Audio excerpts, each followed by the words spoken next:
ನಾನೀಗ ನೀನು ಹೇಳ್ದಂಗೆ ನನ್ನ ರಾಣಿನ ಕೊಡೋಕ್ಕೆ ಬಂದಿರೋದು.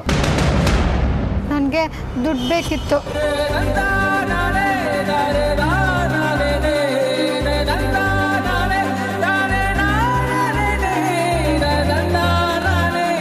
ಅಮೂಲ್ಯ,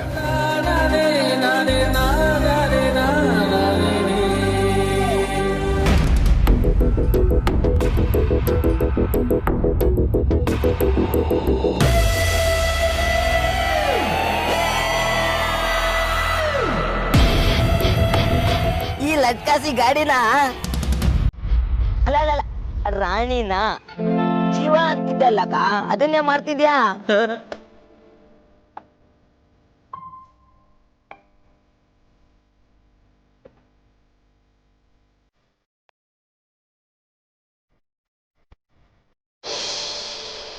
ಅವನು ನೋಡಿದ್ರೆ ಹೋಟೆಲು ಲೀಲಾ ಪ್ಯಾಲೇಸ್ ಅಂತೆಲ್ಲ ಹೇಳ್ಬಿಟ್ರಲ್ರಿ. ಅಲ್ಲಿ ನಿಶ್ಚಿತಾರ್ಥ ಮಾಡೋದು ಹಾಗಿರಲಿ, ಅಲ್ಲಿ ಒಂದು ಹೊತ್ತು ಊಟ ಮಾಡೋದು ಹಾಗಿರಲಿ, ಅಲ್ಲಿ ವೈಭವನ ನೋಡೋಕೆ ಹೋಗೋ ಯೋಗ್ಯತೆನೂ ನಮಗಿಲ್ಲ. ಹೊಂದಿಸ್ಬೇಕಾಗಿರೋದು ಬರೋಬ್ಬರಿ 12 ಲಕ್ಷ. ಮನೇಲಿ ಇರೋದನ್ನೆಲ್ಲ ಮಾರಿದ್ರು 2 ಲಕ್ಷ ಹುಟ್ಟಲ್ಲ. ಮನೇಲಿ ಇರೋದನ್ನೆಲ್ಲ ಮಾರಿದ್ರು 2 ಲಕ್ಷ ಹುಟ್ಟಲ್ಲ. ಇನ್ನು 10 ಲಕ್ಷಕ್ಕೆ ಏನು ಮಾಡೋದು? 10 ಲಕ್ಷಕ್ಕೆ ಏನು ಮಾಡೋದು? ಇದೇನಕ್ಕ ಎಂಟ್ರಿನ ವಿಜಯಶಾಂತಿ ತರ ಕೊಟ್ಟು ಈಗ ಒಳ್ಳೆ ಹಳೆ ಪಿಕ್ಚರ್ ಹೀರೋಯಿನ್ ತರ ಕಣ್ಣಲ್ಲಿ ನೀರು ಹಾಕೊಂಡು ನಿಂತಿದ್ದೆಲ್ಲಕ್ಕ. ಪರಿಸ್ಥಿತಿ ಹಾಗೆ ಇದೆ, ಇನ್ನೇನು ಮಾಡೋದು? ನೀನ್ ಬಂದಿರೋದು ಜ್ಯುವೆಲ್ರಿ ಶಾಪಿಗಲ್ಲ, ಆಡ ಇಡ್ತಿರೋದು ಚಿನ್ನನೂ ಅಲ್ಲ. ಈ ಗುಜ್ರಿ ಐಟಮಿಗೆ ಎಷ್ಟು ಮಹಾ ದುಡ್ಡು ಸಿಗುತ್ತೆ? ಇದನ್ನು ಮಾರಿದ್ರೆ ತುಂಬ ದುಡ್ಡು ಸಿಗಲ್ಲ ಅಂತ ನನಗೂ ಗೊತ್ತು. ಆದರೆ ಜಾಸ್ತಿ ದುಡ್ಡು ಸಿಗೋ ಅಂಥದ್ದು ನನ್ನ ಹತ್ರ ಯಾವುದೂ ಇಲ್ವಲ್ಲ. ಅಕ್ಕ ಇವಾಗೇನು ಇದನ್ನು ಮಾರ್ತೀಯಾ ಆಡ ಇಡ್ತೀಯಾ? ಗುಜ್ರಿ ಅಂಗಡಿಲೂ ಅಡ ಇಡೋ ಆಪ್ಷನ್ ಇದೆಯಾ ಅಣ್ಣ? ಎಲ್ರಿಗೂ ಇಲ್ಲ, ನೀವೇನೋ ಜಾಸ್ತಿ ಹಚ್ಕೊಂಡಿದ್ದೀರಲ್ಲ ಅದಕ್ಕೆ ಹೇಳ್ದೆ. ತುಂಬಾ ಪ್ರೀತಿ ಮಾಡೋ ವಸ್ತುನ ಮಾರಕ್ ಬಂದಿದ್ಯಾ ಅಂದ್ರೆ ನಿನ್ ತುಂಬಾ ಕಷ್ಟನೇ ಇರ್ಬೋದು. ಅದಕ್ಕೆ ಸ್ಪೆಷಲ್ ಆಫರ್. ನಾನು ತುಂಬಾ ಕಷ್ಟದಿಂದಾನೇ ಬೆಳೆದವನು, ಸುಖ ಅಂದ್ರೆ ಏನಂತಾನೆ ನೋಡಿಲ್ಲ.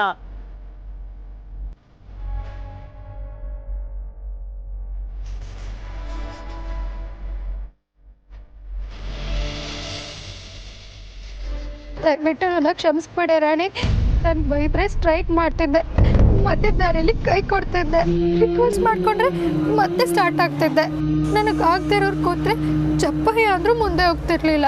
ನಿನಗೆ ನನ್ನ ಮಾತು ಫೀಲ್ ಆಗ್ತಿತ್ತು ಅನ್ಸುತ್ತೆ, ಅರ್ಥ ಆಗ್ತಿತ್ತು ಅನ್ಸುತ್ತೆ. ಈಗ ಮಾರೋ ವಿಷಯ ಮಾತಾಡಿದ್ದು ನಿನಗೆ ಗೊತ್ತಾಗಿರುತ್ತೆ. ಬೇಜಾರು ಮಾಡ್ಕೋಬೇಡ, ನಾನು ನೀನು ಮಾರಲ್ಲ. ಪರಿಸ್ಥಿತಿ ಸುಧಾರಿಸಿದಂಗೆ ಮತ್ತೆ ಬಂದು ನಿನ್ನ ಬಿಡ್ಸ್ಕೊಂಡು ಹೋಗ್ತೀನಿ, ಆಯಿತಾ? ನಾನು ನಿನ್ನ ದೂರ ಮಾಡ್ತೀನಿ ಅಂತ ಅಂದ್ಕೋಬೇಡ. ಮಕ್ಕಳನ್ನ ದೂರದ ಬೋರ್ಡಿಂಗ್ ಸ್ಕೂಲಿಗೆ ಕಳಿಸ್ತಾರಲ್ಲ, ಇದನ್ನು ಹಾಗೆ ಅಂದ್ಕೋ, ಆಯಿತಾ? ಆಗಾಗ ಬಂದು ನೋಡ್ಕೊಂಡು ಹೋಗ್ತೀನಿ. ಹಠ ಮಾಡಬಾರ್ದು, ಜಾಣ ಮರಿ ಅಲ್ವಾ?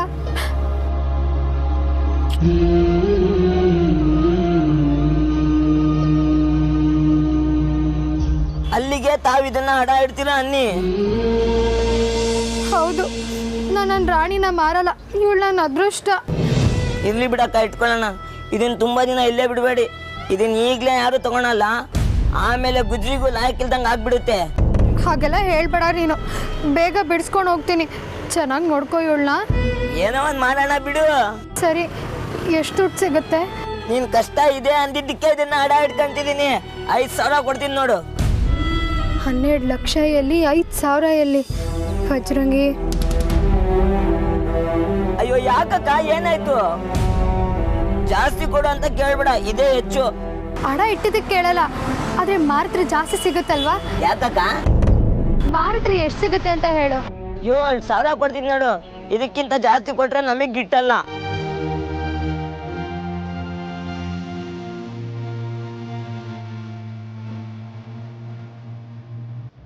ಸರಿ, 7,000ನೇ ಕೊಡು.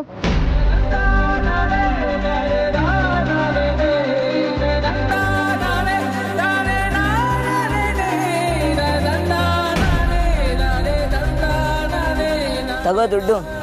ಇದು ಪೂರ್ತಿ 7,000 ಇದೆ. ಇನ್ನೇನು ಮಾತಾಡ್ಬೇಡ, ತಗೊಂಡು.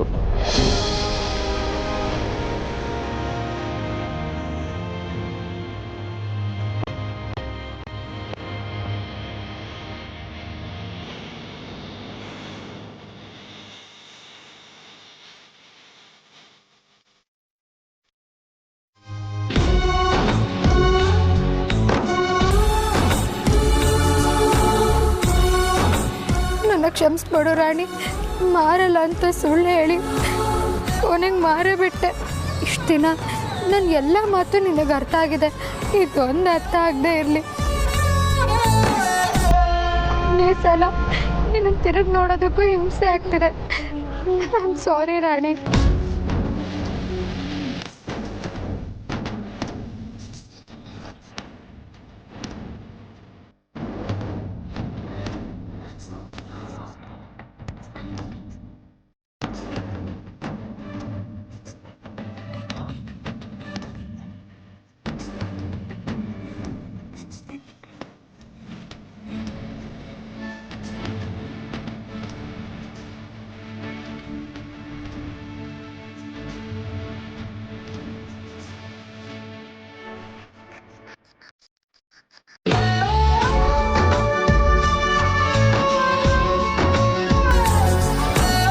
ನೀನೇನು ತಪ್ಪು ಮಾಡಿಲ್ಲ ಅಮ್ಮ. ಕೆಲವೊಂದ್ಸಲ ಕಳ್ಕೊಳ್ಳೋದು ಅನಿವಾರ್ಯ. ಈಗ ನೀನು ಮಾಡಿದ್ದು ಸರಿಯಾಗೇ ಇದೆ. ಕೈಗೆ 7,000 ಸಿಕ್ಕಿರ್ಬೋದು, ಆದರೆ 7,000 ಕೂಡ ಈಗ ದೊಡ್ಡದೆ. 12 ಲಕ್ಷ ಹೊಂದಿಸೋದು ಅಸಾಧ್ಯ ಅಂತ ಗೊತ್ತಿದ್ರು ನೀನು ನಿನ್ನ ಹತ್ರ ಎಷ್ಟು ಸಾಧ್ಯನೋ ಅಷ್ಟು ಹೊಂದಿಸ್ಲೇಬೇಕು.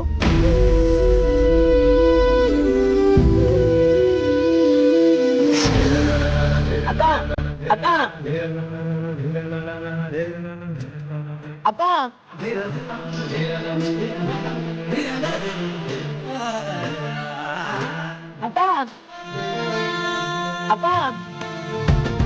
ಅಕ್ಕ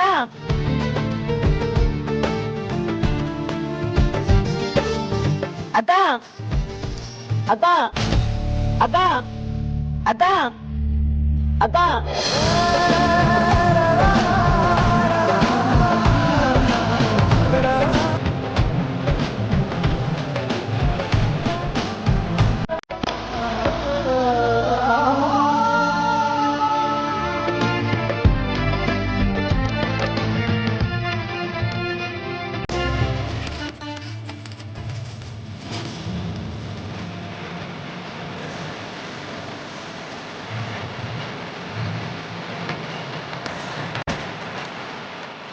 ಅಕ್ಕ ಅಕ್ಕ ಅಕ್ಕ ಏನಕ್ಕ ನಿನಗೆ ಆಗಿಂದ ಕೂಗ್ತಾನೆ ನೀನು ಹೋಗ್ತಾನೆ ಇದೆಯಾ? ಏನಾಯ್ತು? ರಾಣಿನ ಯಾಕೆ ವಾಪಸ್ ತಂದಿದ್ಯಾ? ನಿನ್ ಕಷ್ಟನ ನೋಡಕ್ಕಾಗ್ತಿಲ್ಲ, ತಗೋ ನಿನ್ ರಾಣಿನ ನೀನೇ ಇಟ್ಕೋ. ನಾನು ದುಡ್ಡು ಬೇಕು ಅಂತಾನೆ ಮಾರಿದ್ದು, ಈಗ ವಾಪಸ್ ಕೊಟ್ರೆ ನನ್ನ ದುಡ್ಡು? ಯಾವ ಸೀಮೆ ದುಡ್ಡಕ್ಕ? ಬರೀ 7,000 ಅಷ್ಟೇ. ಇವತ್ತು ಬರುತ್ತೆ, ನಾಳೆ ಹೋಗುತ್ತೆ. ಆದ್ರೆ ಕೊನೆ ತನಕ ಉಳಿಯೋದು ಮನುಷ್ಯತ್ವ. ಜೀವನೇ ಇಲ್ದಿರೋ ಗಾಡಿನ ಮಾರುವಾಗ ನೀನ್ ಸಂಕಟ ಪಟ್ಟಲ್ಲ, ಅದು ಮನುಷ್ಯತ್ವ. ಫ್ರೆಂಡ್ಸ್ ಜೊತೆ ಪಾರ್ಟಿ ಮಾಡಕ್ಕೆ ಇದಕ್ಕಿಂತ ಜಾಸ್ತಿನೇ ಖರ್ಚು ಮಾಡಿದ್ದೀನಿ. ಮೊದಲೇ ಸಲ ಒಳ್ಳೆ ಕೆಲಸ ಮಾಡ್ತಿದ್ದೀನಿ ಅನ್ನಿಸ್ತಿದೆ. ತಗೋ. ನೀನು ಕೂಡ ಬಡವನೇ, ಕಷ್ಟಪಡೋನೆ. ನಾನು ನಿನ್ನ ಹತ್ರ ಈ ಥರ ದುಡ್ಡಿಸ್ಕೊಳ್ಳೋದು ಚೆನ್ನಾಗಿರಲ್ಲ. 7,000 ಇಟ್ಕೊಂಡು ನೀವೇನು ಹೊರದೇಶಕ್ಕೆ ಹೋಗ್ತೀಯಾ? 7,000 ಇಟ್ಕೊಂಡು ನಾವೇನು ಅರಮನೆ ಕಟ್ಟಕ್ಕಾಗುತ್ತಾ? ನಿನಗೆ ಯಾವಾಗ ಅಡ್ಜಸ್ಟ್ ಆಗುತ್ತೆ ಅವಾಗ ಕೊಡು, ಪರವಾಗಿಲ್ಲ.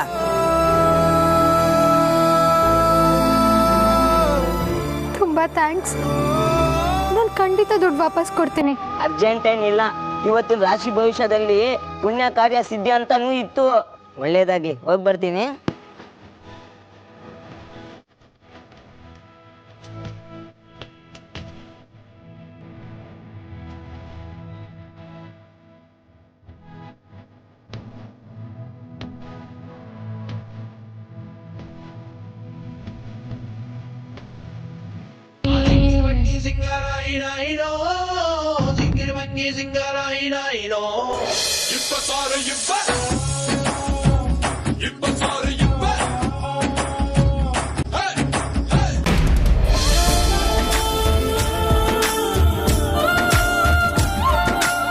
ಈ ಗಾಡಿನ ಗುಜರಿಗೆ ಹಾಕಿದವಳಿಗೆ ವಾಪಸ್ ಕೊಟ್ಬಿಡಿ. ಅವಳಿಗೆ ದುಡ್ಡಿನ ಅಷ್ಟೊಂದು ಅವಶ್ಯಕತೆ ಇದೆ ಅಂತ ನನಗೆ ಗೊತ್ತಿರಲಿಲ್ಲ. ಆದರೆ ಗಾಡಿ ಮೇಲೆ ಅವಳು ಪ್ರಾಣನ ಇಟ್ಕೊಂಡಿದ್ದಾಳೆ. ಸರಿ ಸರ್. Thank you.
ಯಾಕೆ ಬೂಮ್ ತಾಯಿ ಮಂಚ ಕೈ ಹಿಡ್ದೊಡ್ಬಿಟ್ಟು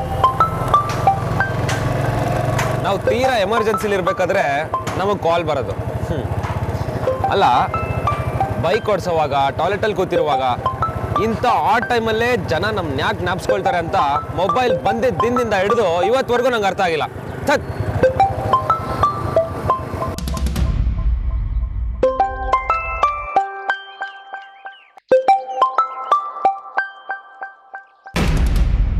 ಇವತ್ತೇ ಅವ್ರಿಗೆ ಬೇರೆ ರಿಂಗ್ ಟೋನ್ ಫಿಕ್ಸ್ ಮಾಡಬೇಕು, ಇಲ್ಲ ಅನ್ಯಾಯವಾಗಿ ಬಯಸ್ಕೊಬಿಡ್ತಾರೆ.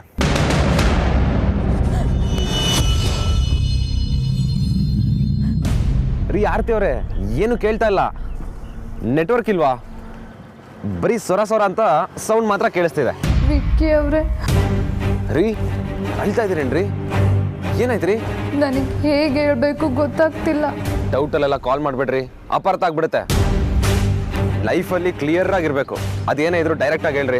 ನಿಮ್ಮ ಮನೇಲಿ ನಿಶ್ಚಿತಾರ್ಥ ತುಂಬ ದೊಡ್ಡದಾಗಿ ಮಾಡಬೇಕು ಅಂತ ಹೇಳಿದ್ದಾರೆ ಅನ್ಸುತ್ತೆ. ಅದಕ್ಕೆ ಅಪ್ಪ ಅಮ್ಮ ಒಡವೆನ ಮಾರಕ್ಕೆ ಹೊರಟಿದ್ದಾರೆ. ವಾಟ್? ನಾನು ನಿನ್ನೆ ತಾನೇ ಅಮ್ಮನ ಹತ್ರ ಮಾತಾಡಿದ್ನಲ್ಲ, ಎಲ್ಲ ಓಕೆ ಅಂದಿದ್ರು. ಅಲ್ಲಿ ಏನು ಮಾತುಕತೆ ಆಯಿತು ಅಂತ ನಂಗೆ ನಿಜವಾಗ್ಲೂ ಗೊತ್ತಿಲ್ಲ. ಕೇಳಬೇಕಿತ್ತು. ಕೇಳಿದ್ರೆ ಎಲ್ಲನೂ ಚೆನ್ನಾಗೇ ಆಯಿತು ಅಂತ ಬಂದಿನೇ ಹೇಳಿದ್ರು. ಆದರೆ ಈಗ ನೋಡಿದ್ರೆ ಹೀಗೆ ಮಾಡ್ತಿದ್ದಾರೆ. ಇಷ್ಟೆಲ್ಲ ಖರ್ಚು ಮಾಡಿ ನಿಶ್ಚಿತಾರ್ಥ ಮಾಡೋ ಶಕ್ತಿ ನಮ್ಮ ಅಪ್ಪ ಅಮ್ಮಂಗಿಲ್ಲ. ನಾನು ನಿಮ್ಮನ್ನು ಇಷ್ಟಪಟ್ಟಿದ್ದೀನಿ, ನಾನು ಖುಷಿಯಾಗಿರಬೇಕು ಅಂತ ಅವ್ರು ಏನು ಮಾಡೋದಕ್ಕೂ ಹಿಂಜರಿಯಲ್ಲ. ಇಷ್ಟೆಲ್ಲ ಕಷ್ಟ ನೋವು ಬರೆಸ್ಕೊಂಡು ಅವ್ರು ನನ್ನ ಮದುವೆ ಮಾಡೋಕ್ಕೆ ನೋಡಿದ್ರೆ ಮದುವೆ ಮುಗಿತಿದ್ದಂಗೆ ಬೀದಿಗೆ ಬಂದುಬಿಡ್ತಾರೆ. ಹಾಗೇನೇ ಆಗುತ್ತೆ ಅನ್ನೋದಾದರೆ ನನಗೆ ಈ ಮದುವೆ.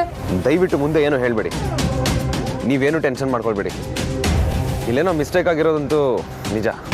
ನನಗಂತೂ ಏನೂ ಅರ್ಥ ಆಗ್ತಿಲ್ಲ. ಎಲ್ಲ ಆಗುತ್ತೆ, ನಾನು ಮಾತಾಡ್ತೀನಿ, ಆಮೇಲೆ ಕಾಲ್ ಮಾಡ್ತೀನಿ ಆಯ್ತಾ?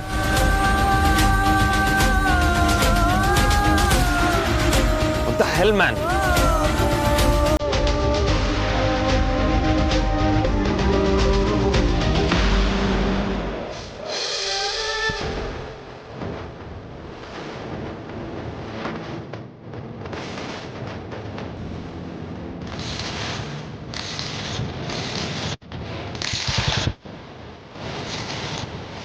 ಈಗೇನು ಸ್ಟ್ರೈಕಾ, ಧರಣಿನ? ತಪ್ಪಾಯ್ತು ಅಂತ ಕೇಳಿದ್ನಲ್ಲ ತಾಯಿ. ಹೌದು, ನಾನಿನ್ನ ಮಾರೋ ಯೋಚನೆ ಮಾಡಬಾರ್ದಿತ್ತು.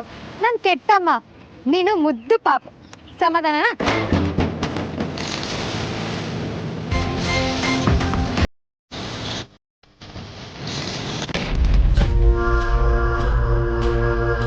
ಹಾಳು ಮಾಡಿದ ಹಾಳು ಅನ್ನೋದು ಇದಕ್ಕೆ. ಪೂಜೆ ಮಾಡೋಕ್ಕೆ ಹೊತ್ತು ಗೊತ್ತು ಅನ್ನೋದಿಲ್ವಾ? ಈ ಹೊತ್ತಲ್ಲ ಪೂಜೆ ಮಾಡೋದು. ತಗೊಂಡು ಹೋಗೊಳಗಡೆ. ವಿಕ್ಕಿ ರೂಮ್ ಕ್ಲೀನ್ ಮಾಡು ಅಂತ ಹೇಳಿದೆ, ಮಾಡಿದ್ಯಾ? ಇನ್ನು 2 ನಿಮಿಷದಲ್ಲಿ ರೂಮು ಕ್ಲೀನ್ ಆಗಿರ್ಬೇಕು.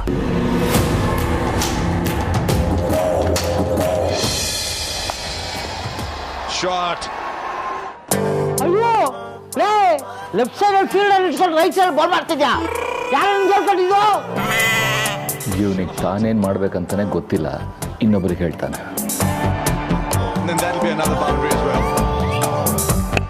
ದಬ್ಬ ನನ್ನ ಮಗ ಲಾಸ್ಟ್ ಓವರಲ್ಲಿ 20 ರನ್ ಕೊಟ್ಬಿಟ್ಟ. ನಿನ್ ಜಂಬಕ್ಕೆ ಇಂಡಿಯಾ ಸೋತಾಯ್ತು ಅಂತ ಸ್ಟೇಟಸ್ ಹಾಕೊಂಡ್ಬಿಡ್ತೇವೆ. ಜದಕ್ಕೂ ನನ್ನ ಕ್ರಿಕೆಟ್ ಗೊತ್ತು ಅಂತ ಅನ್ಕೊಳ್ಳಿ. ಲೋ ಪರಮಾನಂದ, ಅದು ಹೈಲೈಟ್ಸ್ ಕಣೋ, ಲೈವ್ ಅಲ್ಲ. ನೀನೇನಾದ್ರೂ ಸ್ಟೇಟಸ್ ಅಲ್ಲಿ ಹಾಕೊಂಡ್ರೆ ಜನ ನಿನ್ ಬಗ್ಗೆ ಏನ್ ಅನ್ಕೋಬಾರ್ದು ಅದನ್ನೇ ಅನ್ಕೋತಾರೆ.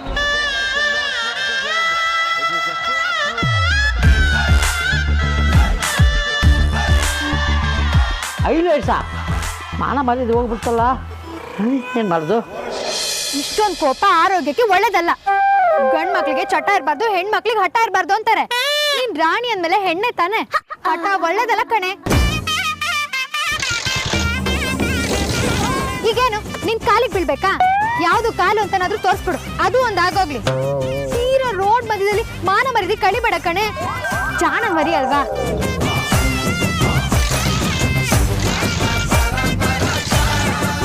ರಾಣಿ, ನೀನ್ ಮನೆ ಮೆಂಬರ್ ಅಂದ್ಮೇಲೆ ಮನೆ ಪರಿಸ್ಥಿತಿನೂ ಅರ್ಥ ಮಾಡ್ಕೋಬೇಕು ತಾನೆ. ನಾನು ಇಷ್ಟೆಲ್ಲ ಮಾಡ್ತಿರೋದು ಅಕ್ಕನ ಎಂಗೇಜ್ಮೆಂಟ್ಗೋಸ್ಕರ ಕಣೆ. Please try to understand.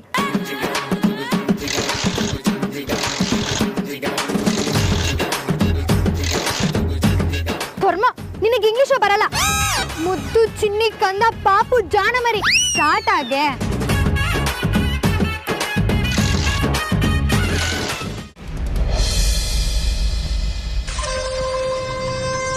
Mother India,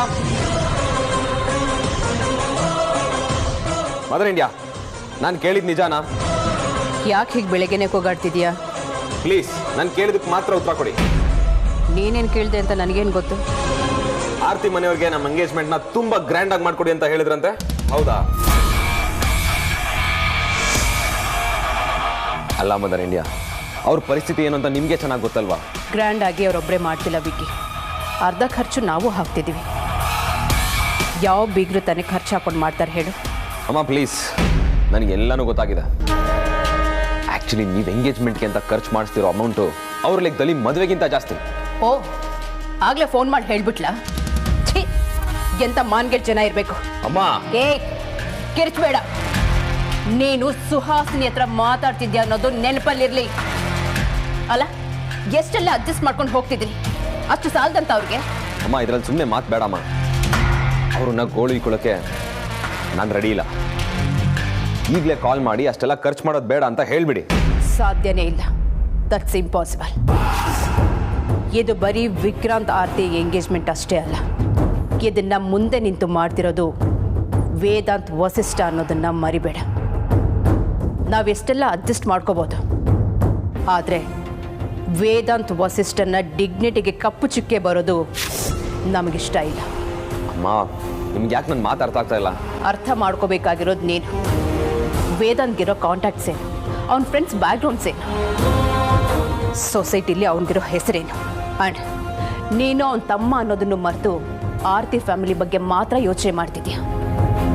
ನನ್ನ ಆಸೆನೇ ಬೇರೆ ಇತ್ತು, ಆದರೆ ಅವರಿಂದ ಇದನ್ನು ಮಾಡೋದಾಗಲಿ ಇದ್ರ ಬಗ್ಗೆ ಕನಸು ಕಾಣೋ ಯೋಗ್ಯತೆಯೂ ಇಲ್ಲ ಅಂತ ಗೊತ್ತಾದ ಮೇಲೆ ಎಲ್ಲನೂ ಕಡಿಮೆ ಮಾಡಿ ನಾವು ಸ್ವಲ್ಪ ಖರ್ಚನ್ನು ವಹಿಸ್ಕೋತೀವಿ ಅಂತ ಹೇಳಿದ್ದು.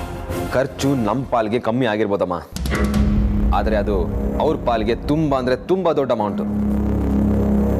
Please try to understand me.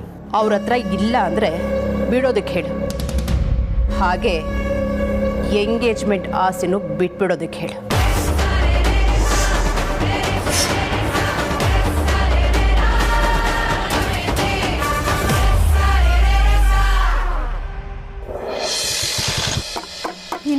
ನಿಂದೆ ಹಠ ಅಲ್ವಾ?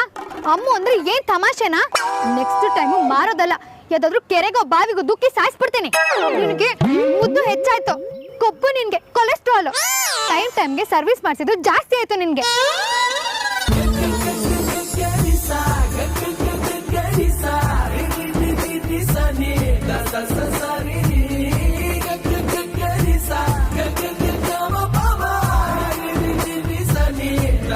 sa